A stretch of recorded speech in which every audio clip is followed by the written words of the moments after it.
যখন নিজ সিংহাসনে বসবেন বান্দা বান্দির হিসাব নিকাশ নেওয়ার জন্য, বিচার করার জন্য যখন সিংহাসনে বসবেন, তখন উলামায়ে কেরামদেরকে আল্লাহ সম্বোধন করে বলবেন, ইয়া মাশারাল উলামা, ও উলামায়ে কেরাম তোমরা একত্রিত হয়ে যাও।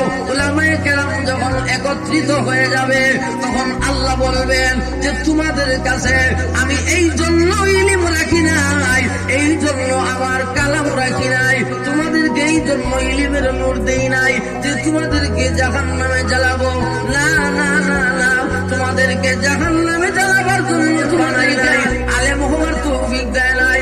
আমি আজ কিয়ামতের ময়দানে অসংখ্য গণিত মানুষের সামনে ঘোষণা করে দিলাম, ও আলেম সমাজ যাও যাও, আমি আল্লাহ তোমাদেরকে ক্ষমা করিয়া দিলাম।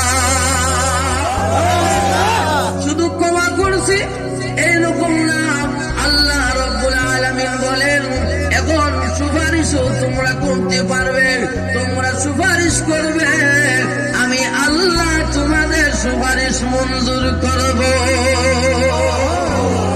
তাহলে আলেম বানানিরও দরকার আছে না নাই?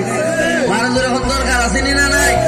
শুধু আলেমের কথা মানিয়ে আমরা চলতে আরেক হাদিস